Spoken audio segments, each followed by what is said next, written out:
शिवाजी महाराजांची कीर्ती बेफाम होती. महाराजांची कीर्ती बेफाम, भोल्या भोल्यांना फुटला घाम.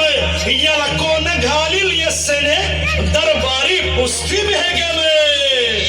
बडी बेगम म्हणजे अली आदिल शहाची आई बर का. नजरेत तिच्या अंगार दरबार झाला गपगार. कुणी घेईना पुढाकार, साऱ्यांनीच मानली हार. इतक्यात अचानक एक सरदार उठला, बोलला, हम लाएंगे शिवाजी को. आणि त्यानं विडा उचलला. नवतेच अफजल खान,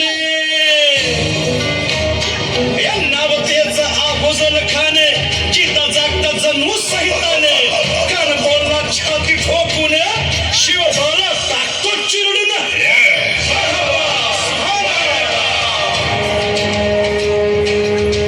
कौतिक झाल्या दरबारात. खान निघाला मोठ्या गुरमीत.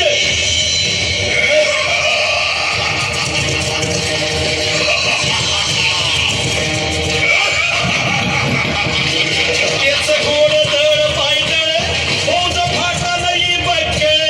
अंगीत हत्तीचं फळ, पाहणारा खप छुळछुळ. राजाची सेना मुठभर, खानाला कसा ठोपणार. काय लढवावा हुंडर, चिंतेत बंद सरदार. महाराज आपला जीव मोलाचा आहे. खानाचं सैन्य अफाट आहे. त्याच्या समोर आपला टिकाव लागणं अवघड आहे. काही दिवसांसाठी आपण कुठेतरी अज्ञातस्थळी निघून जा. काय म्हणालात रायबा? मासाहेब, आम्हाला आमच्या जीवाची पर्वा नाही. राजांचा जीव वाचणं गरजेचं आहे. रायबा, शिवबा केवळ आमचा पुत्र नाही, तर अवघ्या मराठी जनांचा स्वाभिमान आहे. या मातेने आपला पुत्र गमावला तरी 72, परंतु भ्याडपणे पळून जाऊन या मराठी मुलखाचा स्वाभिमान गमावता कामा नये. अशा वाघिणीचा द्योच्छावा. बाळासाहेब, आपला पुत्र आणि मराठी मुलकाचा स्वाभिमान विजय टिळा लावूनच परत अशा वाघिणीचा द्योच्छावा. तथास्तु. गनिमाला कसा ठेचावा, डोक्यात नेहमी कावा. भेटीचा धाडला सांगावा.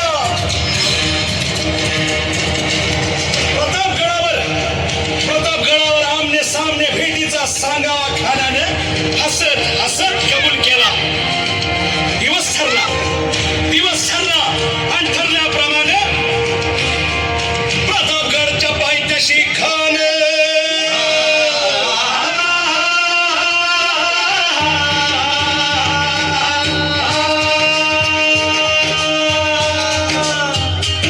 प्रतापगडच्या पायथ्याशी खान, प्रतापगडच्या पायथ्याशी खान, प्रतापगडच्या पायथ्याशी खान. आला बेगुमान नाही त्याला जाण, शिवाजी राजाच्या करामतीची. शिवाजी राजाच्या करामतीची.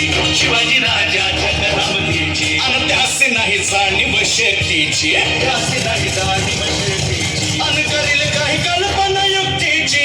हजी जी जी. माझ्या भेटीसाठी महाराजानं एक शानदार शामियाना उभारला होता. भेटीसाठी छान उभारीला, भेटीसाठी छान उभारीला. नक्षीदार शामियान्याला, नक्षीदार शामियान्याला. आणि अशा शामियान्यात कान डौलत डुल्यात आला, कान डौलत डुल्यात आला. सय्यद बंडा त्याच्या संगतीला, सय्यद बंडा त्याच्या संगतीला. शिवबाच्या संगती मला, शिवबाच्या संगती मला.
सुंदर अशी नाटिका छत्रपती